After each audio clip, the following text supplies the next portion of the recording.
Eclesiastes capítulo 8, nós vamos ler o último verso, o verso 16, na verdade o penúltimo, né? Depois o verso 17 e vamos seguir até o verso 6 do capítulo 9. Eclesiastes 8, 16 até o verso 6 do capítulo 9. Aplicando-me a conhecer a sabedoria e a ver o trabalho que há sobre a terra, pois nem de dia nem de noite vê o homem sono nos seus olhos. Então contemplei toda a obra de Deus e vi que o homem não pode compreender a obra que se faz debaixo do sol. Por mais que trabalhe o homem para descobrir, não a entenderá. E ainda que diga o sábio que a virá a conhecer, nem por isso a poderá achar. Deveras me apliquei a todas estas coisas para claramente entender tudo isso, que os justos e os sábios e os seus feitos estão nas mãos de Deus. E se é amor ou se é ódio que está à sua espera, não sabe o homem, tudo lhe está oculto no futuro. Tudo sucede igualmente a todos, o mesmo sucede ao justo e ao perverso, ao bom, ao puro e ao impuro, tanto ao que sacrifica como ao que não sacrifica, ao bom como ao pecador, ao que jura como ao que teme o juramento. Este é o mal que há em tudo quanto se faz debaixo do sol. A todos sucede o mesmo. Também o coração dos homens está cheio de maldade. Nele há desvarios enquanto vivem. Depois, rumo aos mortos. Para aquele que está entre os vivos, há esperança. Porque mais vale um cão vivo do que um leão morto. Porque os vivos sabem que hão de morrer, mas os mortos não sabem coisa nenhuma. Nem tampouco terão eles recompensa, porque a sua memória jaz no esquecimento. Amor, ódio e inveja, para eles já pereceram. Para sempre não tem eles parte em coisa alguma do que se faz debaixo do sol. Vamos orar. Ó Deus, pedimos a direção do Senhor para as nossas mentes e corações, auxiliando-nos nesse momento aqui de exposição da Tua Palavra. Assim nós oramos, em nome de Jesus. Amém. Samuel Johnson foi um escritor inglês do século XVIII. E ele trouxe grandes e importantes contribuições para a língua inglesa. Das suas grandes obras, talvez a maior delas tenha sido um dicionário. E quando ele finalizou esse trabalho, ele tinha uma definição de quase todas as palavras da língua inglesa. Mas ele estava certo, convicto, de que ele não tinha todas as respostas. Pelo contrário. Vejam o que ele disse no prefácio da sua obra. Vi que uma pesquisa apenas gerava outra. Que livro se referia a livro. Que procurar nem sempre significava encontrar. E que encontrar nem sempre significava conhecer. E que, portanto, a busca da perfeição era correr atrás do sol. Certamente que Salomão teria se simpatizado com a frustração desse escritor. Para o rei de Israel, procurar o sentido da vida era como correr atrás do sol. Quanto mais analisava as coisas, mais dificuldade Salomão tinha de entender o mundo. Parece que Salomão nunca conseguia chegar a uma resposta final. E aí, essa angústia de Salomão de não conseguir encontrar a resposta para muitas coisas que ele questionava, isso nos lembra, ou isso nos dá uma dica muito importante para a gente compreender a mensagem do livro de Eclesiastes.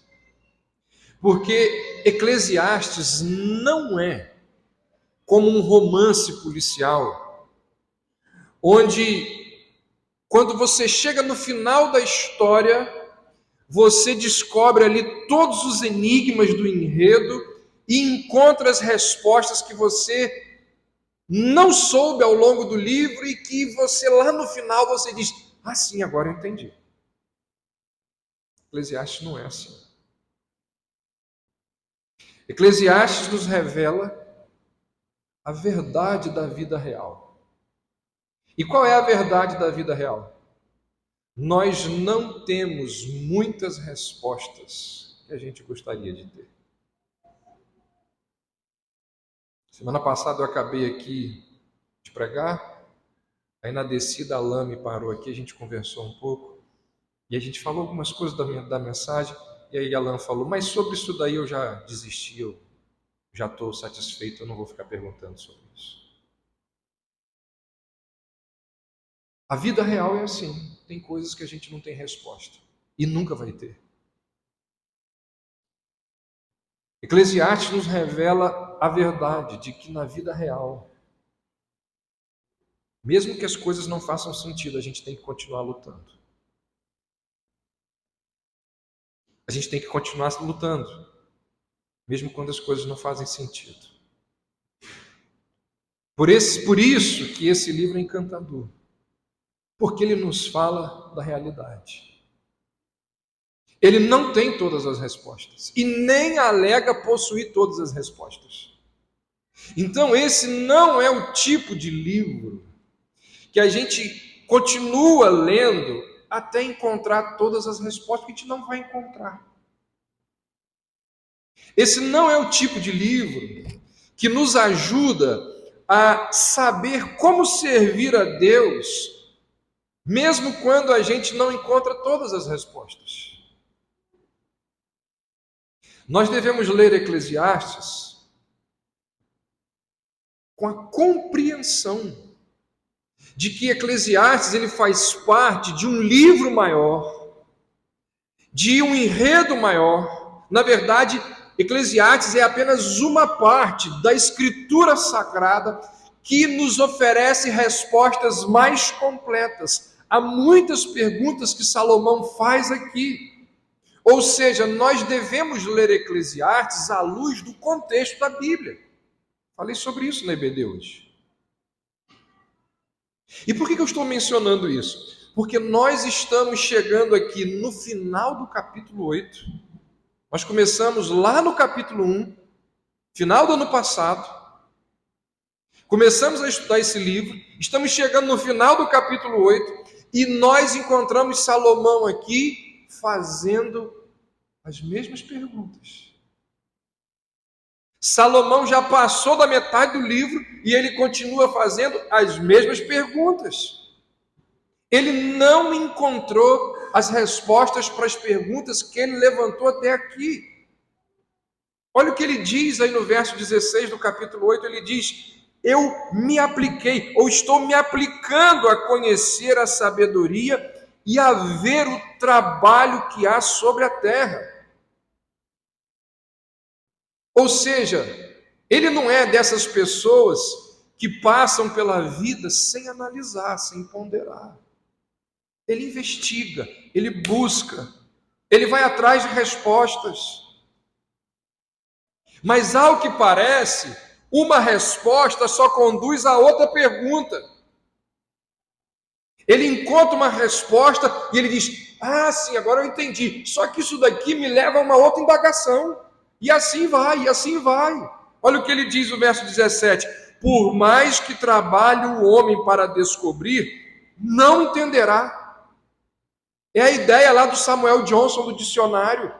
Você acha uma definição, mas na definição daquilo dali, existe uma outra palavra que você não entende, e aí você vai buscar aquela outra palavra, e vai, e vai, e vai, e você vai para lá, e você vai para cá, e assim você vai tentando. Você nunca acha todas as respostas.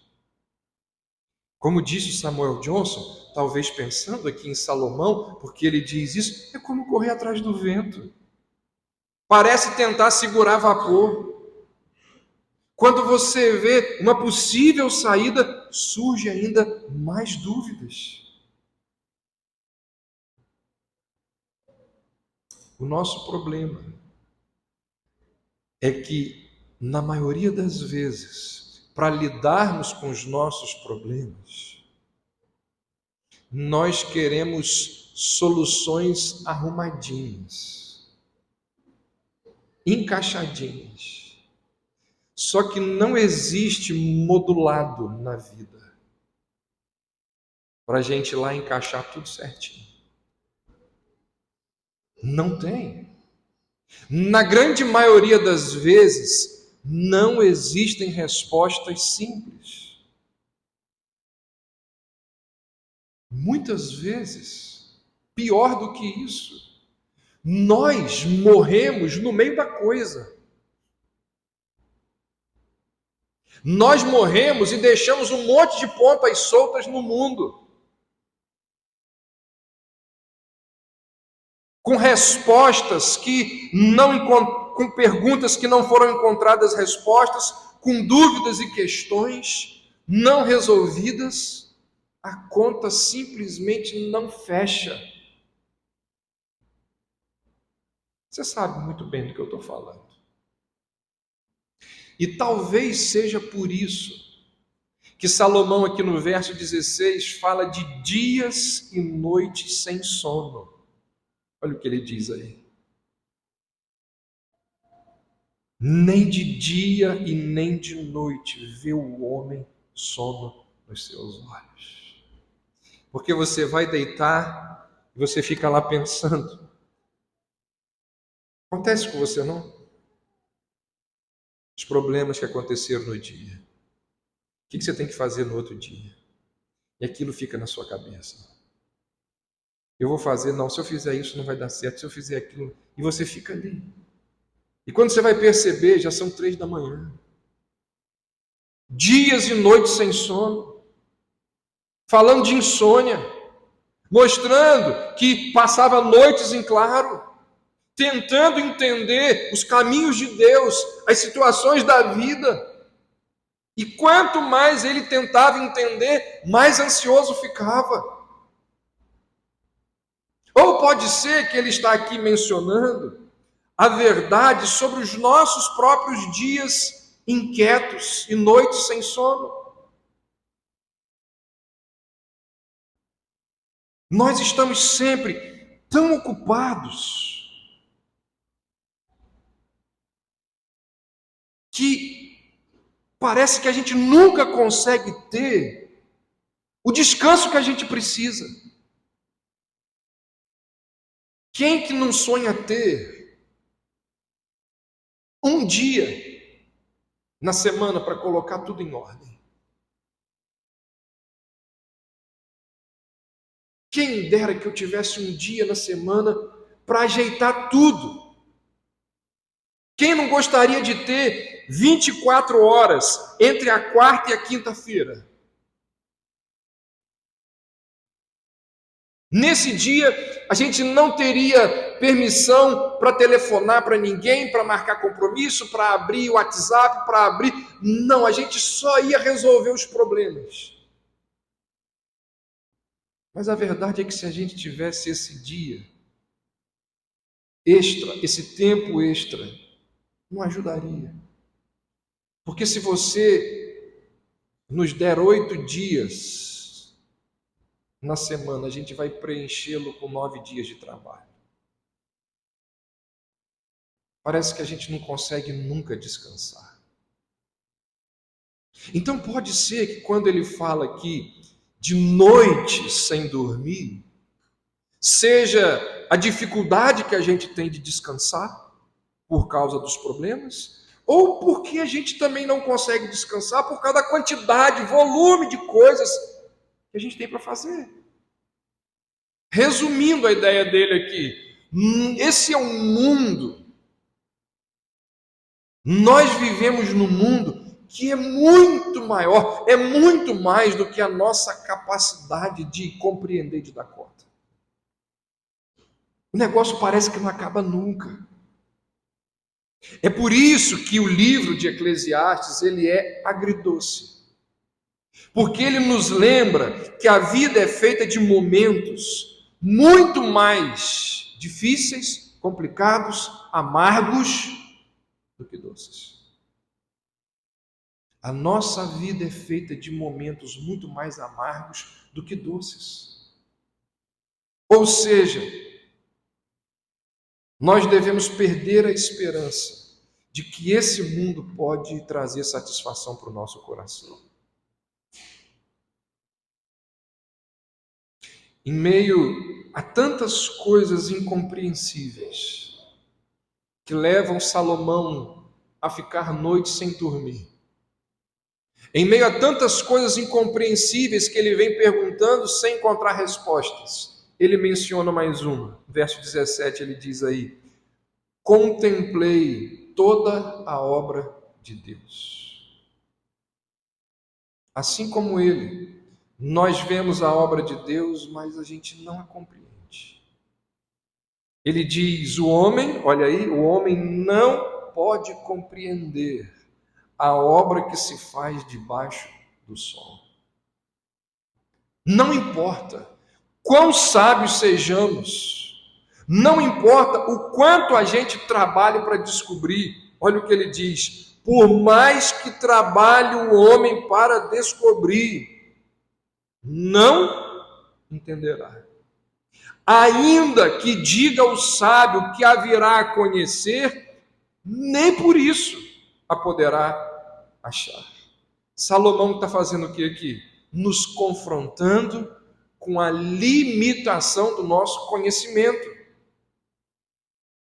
E aí, diante de coisas que a gente busca respostas e não encontra, diante de muitos afazeres que a gente não dá conta,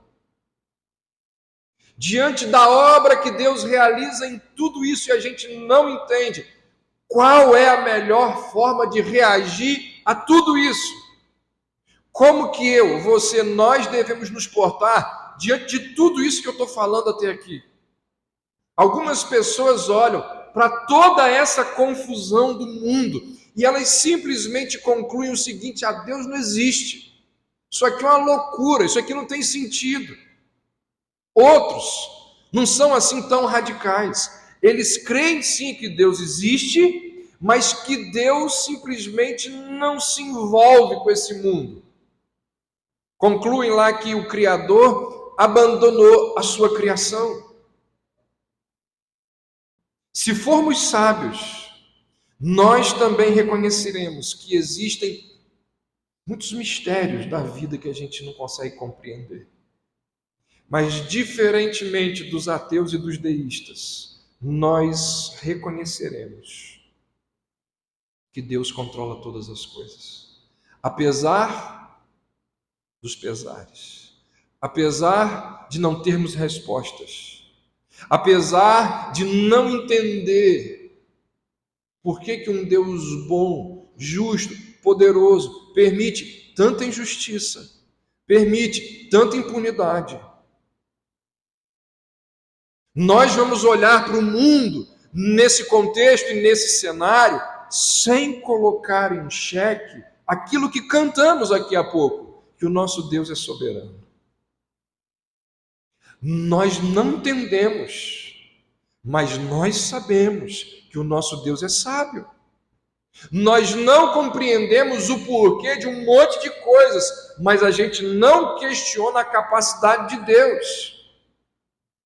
Algumas pessoas esperam ter todas as respostas e quando não conseguem encontrar essas respostas, elas se irritam com Deus por causa daquilo que está acontecendo ou não está acontecendo nas suas vidas. E aí Salomão então dá um recado a essas pessoas, ele diz: olha, é mais sábio reconhecer humildemente que nós somos finitos, que nós temos mentes caídas, ou seja, é melhor a gente reconhecer a nossa incapacidade de compreender tudo o que acontece. Nós não devemos tentar rebaixar os mistérios de Deus, a nossa razão, submeter os mistérios de Deus ao nosso entendimento. O que nós devemos fazer diante dos mistérios é elevar o nosso coração em louvor a Deus. Por isso, nós cantamos e lemos há pouco aqui a reação do apóstolo Paulo diante de muitos mistérios que ele trata ali no livro de Romanos. Ele vai dizer a profundidade da riqueza, tanto da sabedoria como do conhecimento de Deus.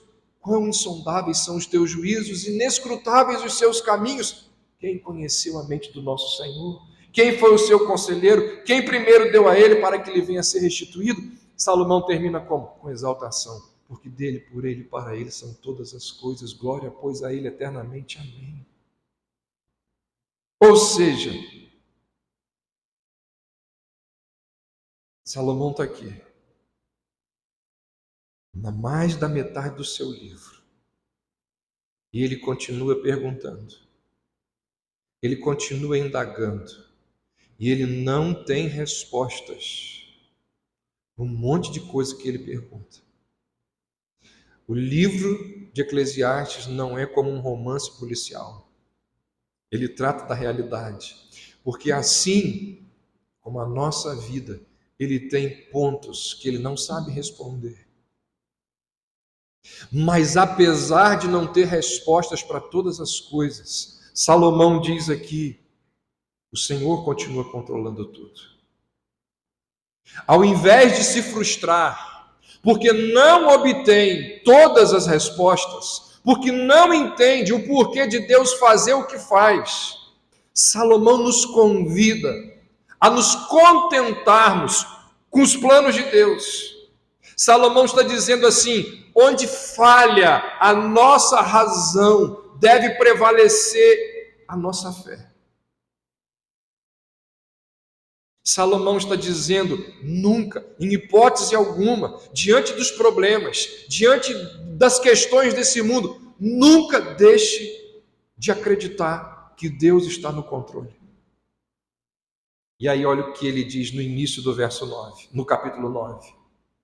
Ele diz, me apliquei a todas estas coisas, para claramente entender tudo isto. Está percebendo o que ele está dizendo? Eu me apliquei, eu questionei, eu indaguei, eu parei para refletir. Tudo isso que os justos e os sábios, os seus feitos estão nas mãos de Deus. Quando você lê as Escrituras, você sabe que a expressão as mãos de Deus é uma imagem bíblica para expressar o poder, a capacidade, o controle, a supervisão de Deus sobre todas as coisas. E aqui a metáfora expressa justamente isso, a supervisão soberana de Deus sobre o seu povo, sobre as ações do seu povo. Ou seja, o que Salomão está fazendo aqui, no início do capítulo 9, é nos dar uma notícia excelente. Ele está nos dizendo, olha, eu não tenho respostas para um monte de coisa que eu fico indagando e perguntando, mas apesar disso eu sei que Deus está no controle. Eu vivo num mundo cheio de incoerência, cheio de injustiça, cheio de coisa errada, mas eu sei que Deus não deu corda e abandonou. Eu sei que os justos e os sábios e os seus feitos estão nas mãos de Deus. Eu não entendo plenamente o porquê de Deus fazer determinadas coisas, mas eu descanso na verdade encantadora de que os caminhos dele são melhores que os meus caminhos. Nós não entendemos e não vamos entender muitas coisas que acontecem aqui, mas Deus entende. Não vivemos num mundo, Salomão está dizendo, onde as coisas são obra do acaso. Nós vivemos num mundo em que os meus, os seus, os nossos feitos estão nas mãos de Deus. Você está conseguindo entender?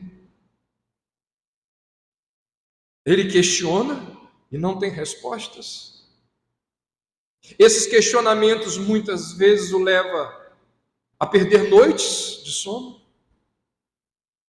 Ele continua questionando porque ele não se contenta com respostas superficiais, mas uma resposta acaba gerando outra indagação e ele entra nesse ciclo. E muitas vezes ele não tem respostas e aí ele diz assim: melhor do que não ter respostas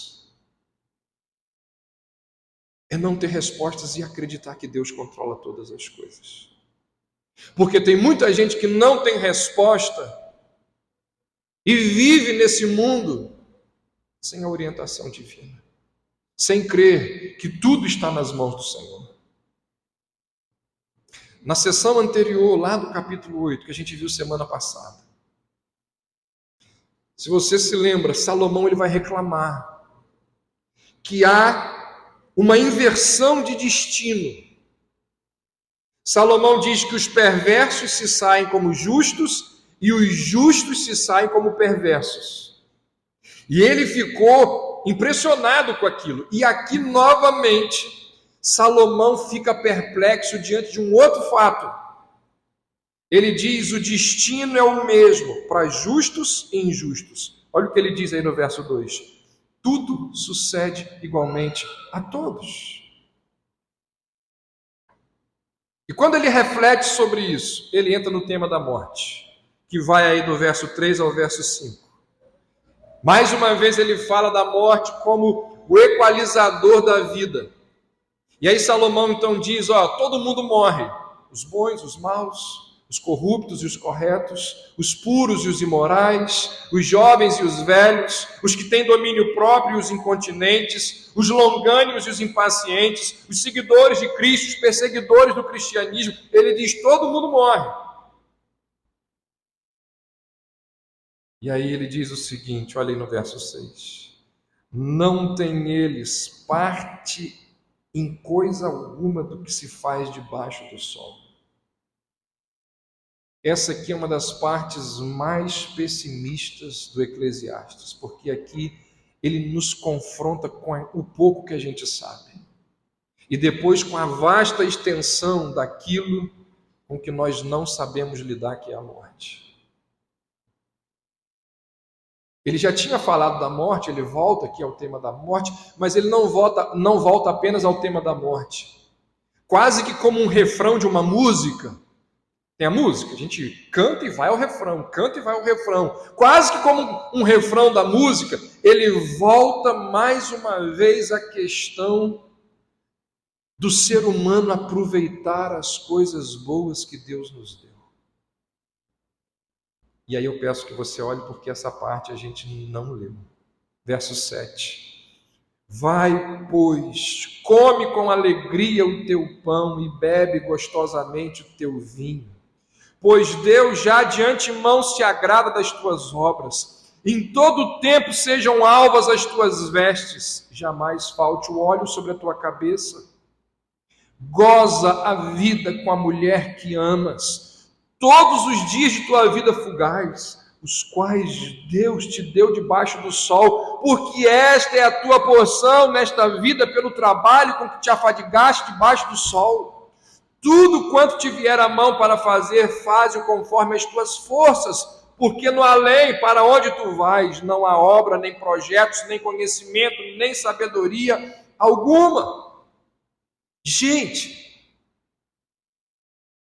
o meu ponto aqui hoje é a partir daqui.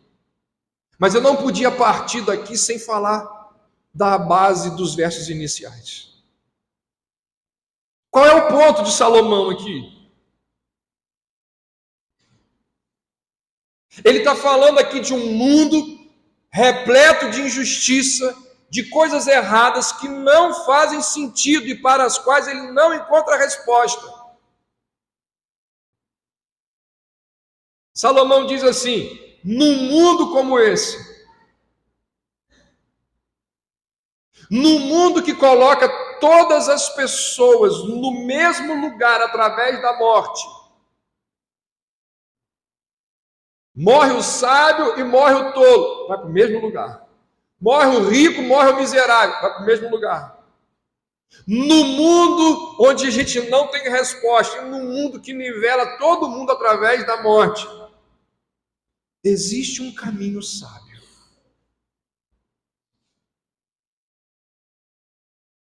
Olha só, aqui ele está dando uma dica, que são poucas no livro. No meio das indagações, dos questionamentos, ele aponta um caminho. Ele diz: nesse mundo tem uma forma sábia de se viver. Qual é? Desfrutar com alegria e gratidão de tudo aquilo que Deus nos deu, para a glória dele e para o nosso prazer. Para,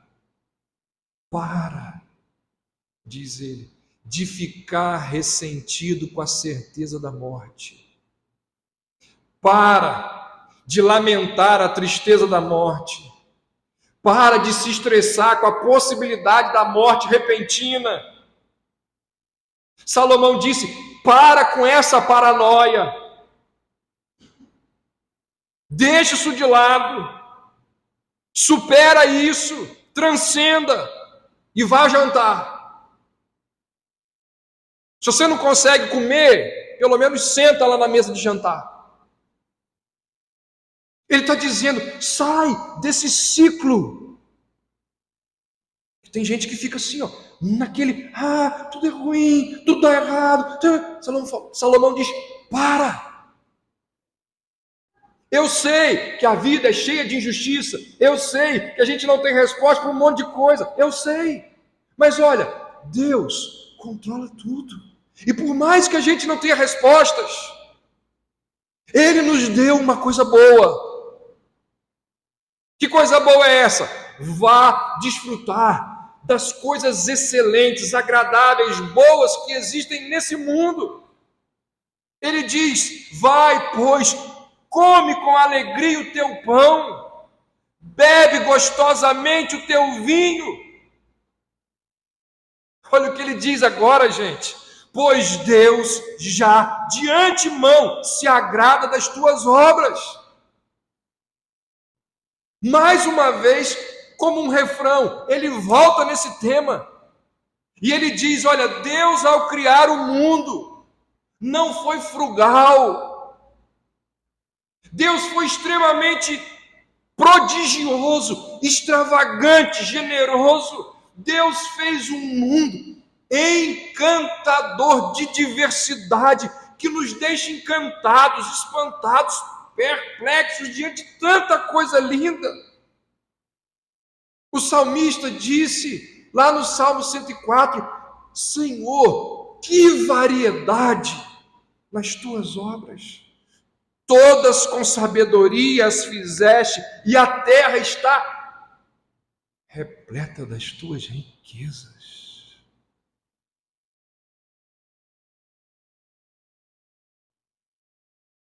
Tadeusz Williams, um teólogo, disse assim: Deus poderia facilmente ter trazido à existência um cosmos monocrático por meio da sua palavra.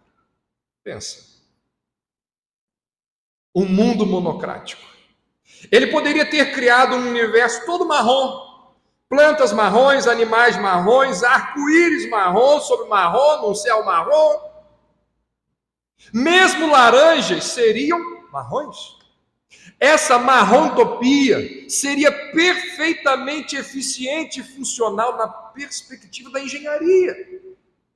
Por que então esse universo de múltiplos matizes? Por que as cores do espectro?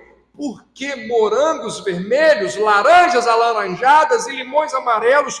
Por que peixes mandarins, pavões e camaleões? Por quê? E ele responde: porque Gênesis 1 repete 7 vezes: e viu Deus que isso era bom. Deus evidentemente se importa com mais do que somente eficiência e funcionalidade. Deus se importa com a beleza.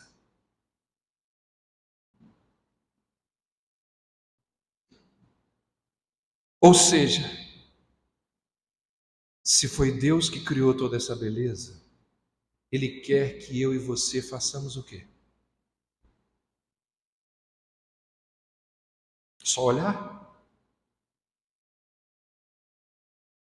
Existe lugar na vida, gente. E é o que Salomão está dizendo aqui. Existe lugar na vida que vai além da mera subsistência.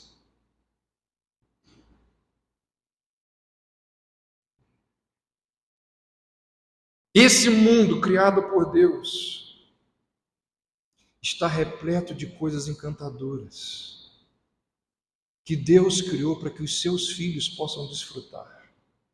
Inclusive, essa é uma ótima forma de comunhão cristã. Sabiam disso? Está lá, Mateus 11. Jesus critica a geração do tempo dele.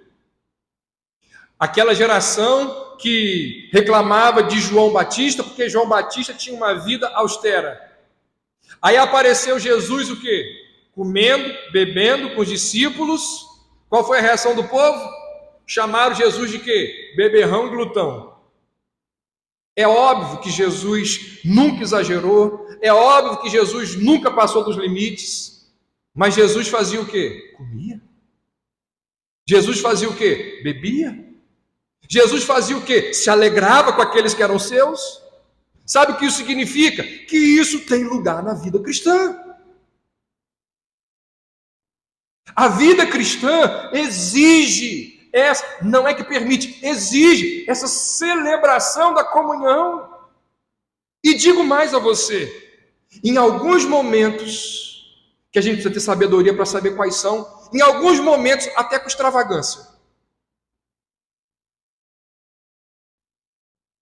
João 12. Conhece lá aquele episódio em que Maria ungiu os pés de Jesus com um perfume caríssimo?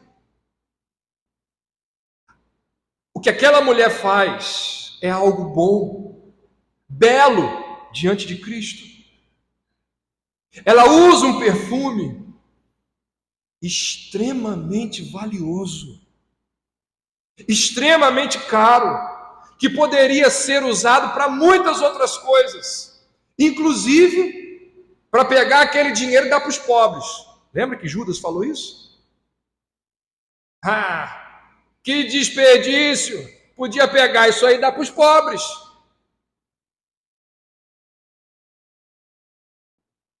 Às vezes, a gente entra no elevador e a gente percebe que a pessoa que está ali exagerou no perfume. Maria usou o vidro todo. Maria usou o vidro todo. Ela não guardou uma gota para o outro dia. Talvez aquele perfume, dizem os estudiosos, fosse uma herança familiar. Algo que poderia garantir as finanças da família dela por um tempão. Era quase meio quilo de nardo puro, caríssimo. Era muito dinheiro. Para você ter uma noção, equivalia a 300 dias de trabalho.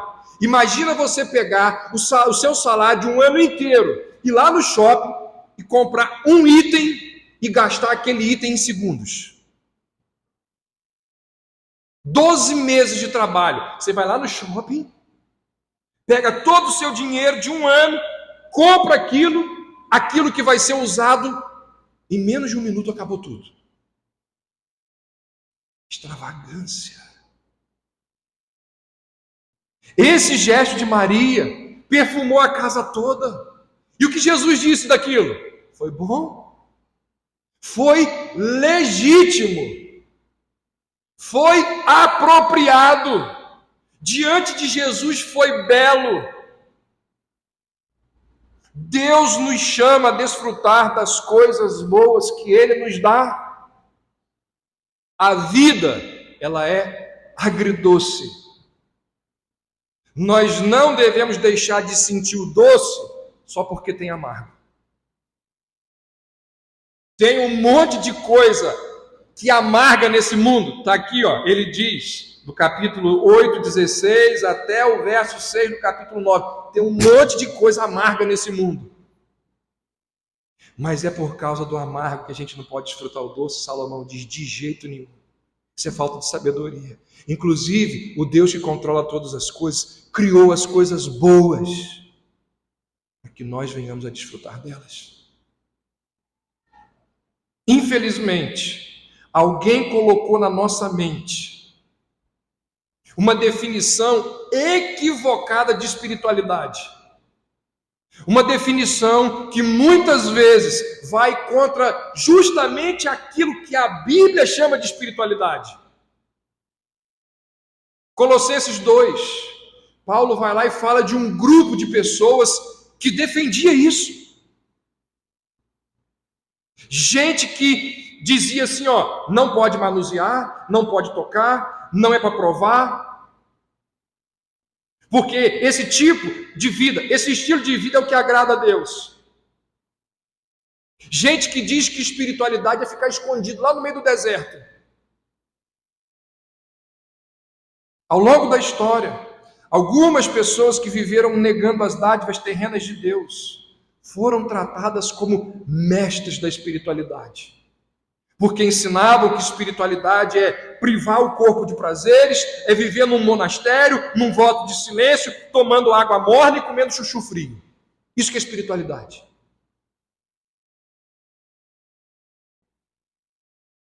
Será que é isso que ensina a Bíblia?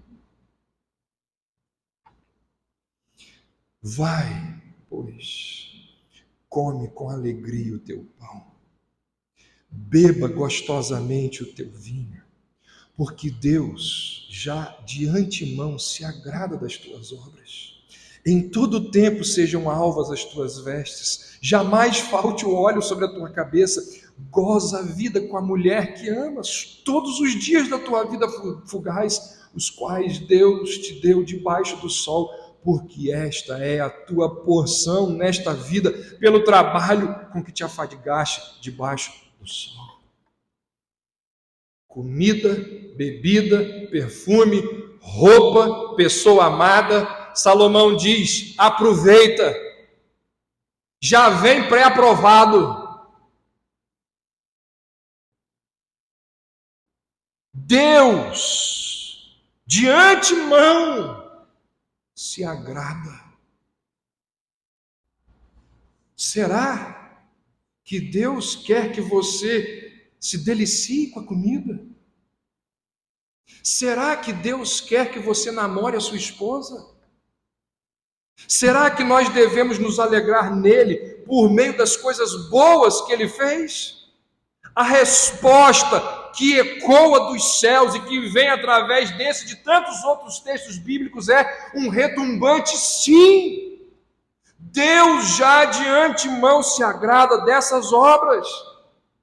Deus não é contra conforto, companheirismo, contentamento. Ele quer que você entenda qual é o lugar de cada uma dessas coisas. Paulo vai dizer a Timóteo, todas as coisas que Deus criou são boas, e se recebidas com ações de graças, nada é recusável. E aqui nós precisamos fazer um exercício espiritual importantíssimo. Por quê? Porque a minha, a sua, a nossa tendência, quando a gente entende isso e começa a desfrutar das dádivas,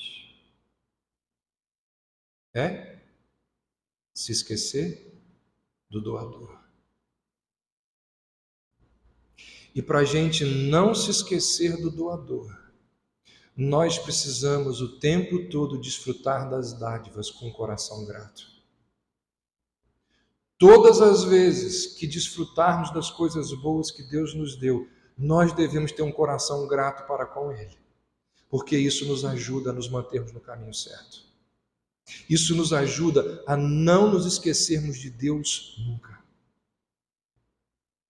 Será que a gente sabe fazer isso? Será que a gente tem feito isso?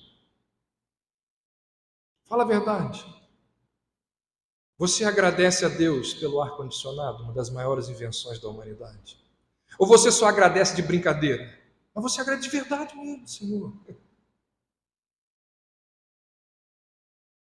Agradece a Deus pelo robozinho que ajuda lá a manter a sua casa mais limpa e ajuda a sua esposa. Pelo suco de maracujá.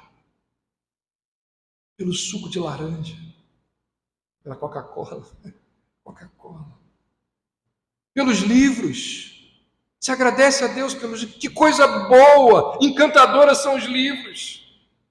Se agradece a Deus pelas séries que você vê na televisão ali, com a sua família, com seus filhos, com a sua esposa. Séries que te deixam encantado diante das histórias, diante de cenas impressionantes que o homem é capaz de criar. Hoje eu parei e falei, Cris, olha isso aqui. Uma pessoa filmou lá, ela entrando num dos parques da Disney. Um negócio que foi criado encantador. Como o ser humano é capaz de construir um negócio daquele? Você agradece a Deus por tudo isso? Você agradece a Deus pelo edredom que te faz dormir de forma mais confortável? Você agradece a Deus pelo cheiro de chuva que lembra a sua infância? Você agradece a Deus pelos grupos engraçados que existem no WhatsApp? Você agradece a Deus por galinha ensopada, costela com batata, farofa de Martinha, churrasco de Reinaldo, sorvetão de Cris? Você agradece a Deus por aquele silêncio do amanhecer, coisa boa, quando a gente pode acordar de manhã, não tem barulho nenhum, a gente ouve aquilo, coisa boa, aquele silêncio encantador, o canto dos pássaros, que só existe de manhã, pelos amigos que nos alegram, por pessoas que têm uma capacidade indescritível. Stephen Curry, já ouviu falar dele? Eu vejo o vídeo daquele rapaz, eu falo, meu Deus, o Senhor é grande demais. Como que o Senhor deu essa capacidade, essa habilidade a esse rapaz? Os perfumes, as flores, as paisagens, a música, os lugares, os pijamas confortáveis, o tênis com gel, o blackout que deixa lá o nosso quarto escuro, os remédios que aliviam a dor de cabeça, o Vic Vaporub que ajuda a diminuir a tosse, os elevadores. Sem os elevadores não existia um monte de coisa que a gente conhece. Você agradece a Deus por pessoas que vão enfrentar coisas por você. Gente, sejamos honestos. Nós vivemos a nossa vida agradecendo a Deus por essas coisas. Elas vão acontecendo e a gente não está nem aí.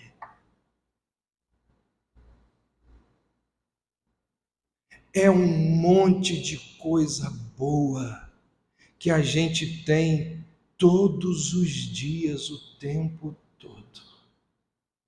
Mas nós não temos um coração grato ao Senhor. Desde detalhes pequeninos. Mencionei aqui o gel de um tênis, que me ajuda a ter um pouco mais de conforto. Até coisas maiores. A Bíblia diz assim, em tudo, dai graças. Irmãos, o nosso Deus é um Deus generoso, que nos dá uma infinidade de coisas boas. E nós precisamos aprender a ser gratos por elas. Como disse Salomão, nós estamos sim no caminho da morte. Nós, nesse caminho para a morte, não compreenderemos muitas coisas sim. Mas nesse caminho da morte, existe muita coisa boa. Existe muita coisa encantadora. Existe muita coisa maravilhosa. E Salomão diz: nós devemos desfrutar de cada uma delas, com gratidão e temor. Lutero uma vez disse assim: após um dia de trabalho honesto, um pai cristão devia ir para casa e comer sua linguiça, beber sua cerveja, tocar sua flauta, cantar com suas crianças e fazer amor com sua mulher. Tudo isso para a glória de Deus.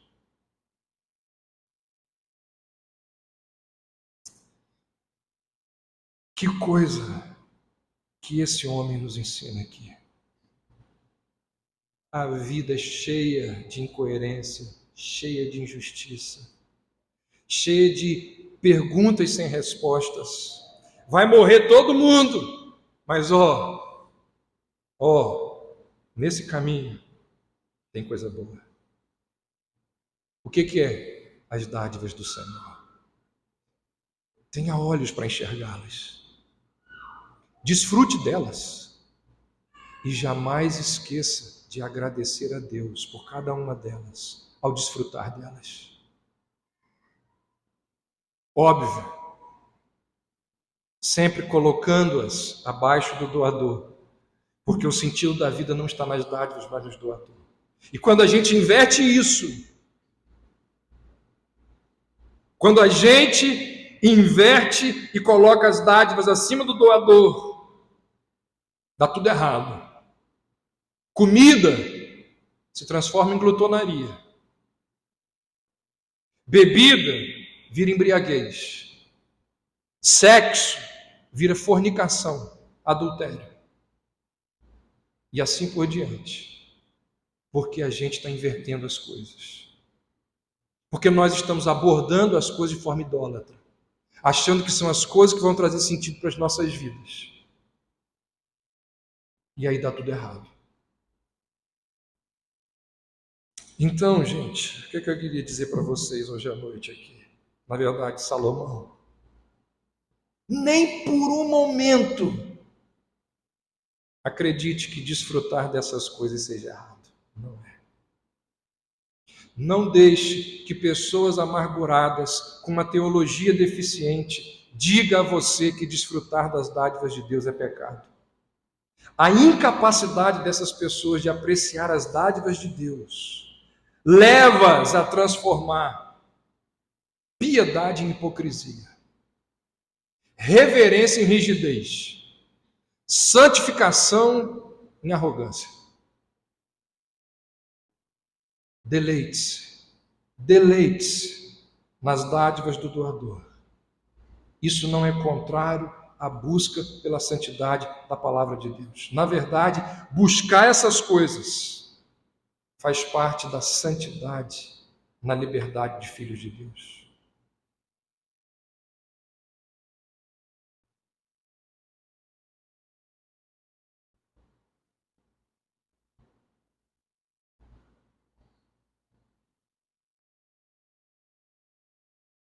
Eu encerro dizendo o seguinte: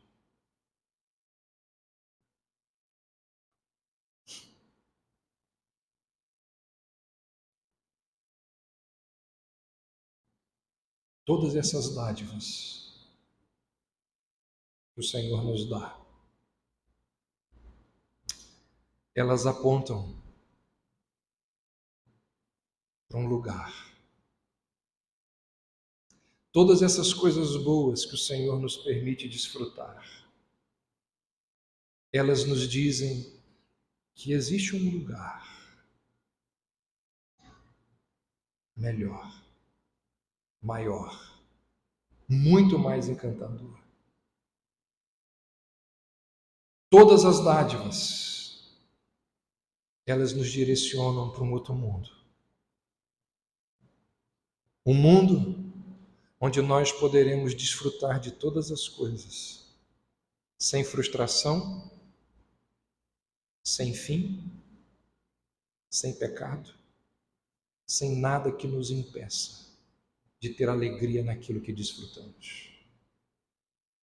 Então, se você está em Cristo, você consegue sair pela vida, viver a vida, desfrutando daquelas coisas boas, com aquele sorrisozinho assim de canto de boca, sabendo que ainda tem muito mais por vir. Sabendo que, como diz esse livro aqui, tudo acaba numa festa de casamento. Lembra disso? E depois começa tudo de novo. As dádivas apontam para o céu, para o mundo depois do sol, para aquele lugar onde nós vamos desfrutar, nos alegrar para todo sempre.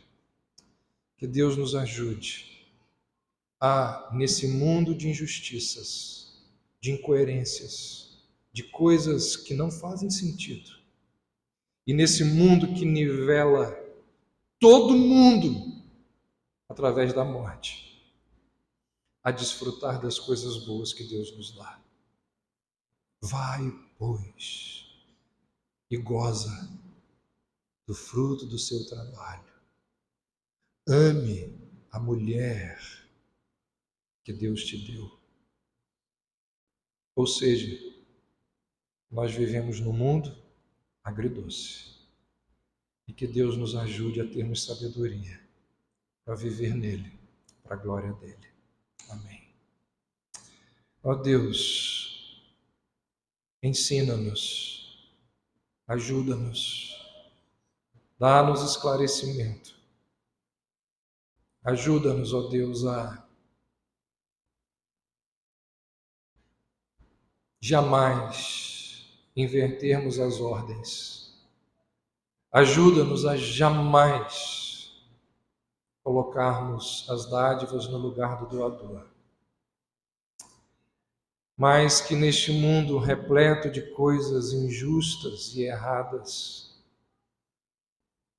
num mundo para o qual nós não temos respostas para tanta coisa, que coisa boa é poder viver com a certeza de que desfrutar daquilo que o Senhor nos deu não é pecado. Honra o Senhor, engrandece o teu nome, joga luz sobre a tua generosidade. Ó Deus, dê aos teus filhos aqui oportunidade de desfrutar de coisas boas. Dê aos teus filhos e filhas que aqui estão o privilégio de terem coisas boas, que alegram os seus corações, as suas vidas, porque isso traz honra ao Senhor, como doador de tudo. Que jamais venhamos a nos esquecer dessas verdades. E que amanhã, terça-feira, ao longo da semana, ao longo da nossa vida, por onde quer que formos, Senhor, que a gente consiga enxergar as coisas boas que o Senhor tem feito. Que os nossos olhos possam ser abertos para percebermos tantas coisas encantadoras que o Senhor nos dá. E que isso nos leve a ter um coração agradecido, que honra o Senhor. É a nossa oração, em nome de Jesus.